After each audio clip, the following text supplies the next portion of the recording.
But here's what it's showing at 11 o'clock. About 6,000 Duquesne Light customers still without power. First Energy reports more than 2,700 outages. Well, the snow and tumbling temperatures are causing concerns for those still without power. Jennifer Barrasso is live in Carrick, where some people have been in the dark there for 3 days. Jen. Yeah, can you imagine that, Ken? So I'm here on Delrose Street in Carrick. The woman who lives behind me in this house, she has been without power, without heat for days. And you can imagine right now it's brutal. It feels freezing out and temperatures are dipping into the 20s.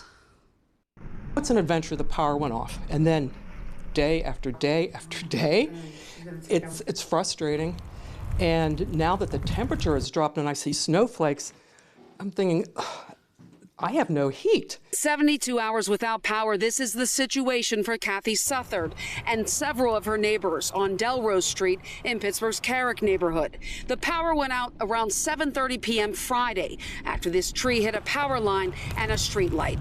If I didn't have that wood-burning stove in this room, I don't know what I'd do. Southard's living room is cramped, but at least warm because of this wood-burning stove. She's constantly recharging devices. She says she's tired of using a flashlight for the most basic things at night. Southard told me she can't leave easily because of her animals. Her dog, Aria, 3 cats, and her Amazon parrot, Rodney, is the most vulnerable due to the temperatures. We're like all in this little den. Like I said, this is like Little House on the Prairie.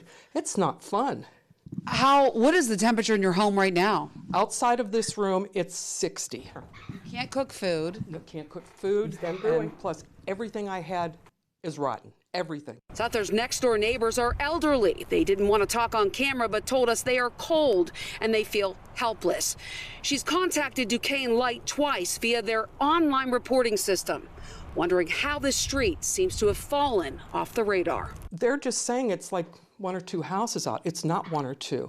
There's many houses on this street, and when I look out my back window, many houses on the street behind me.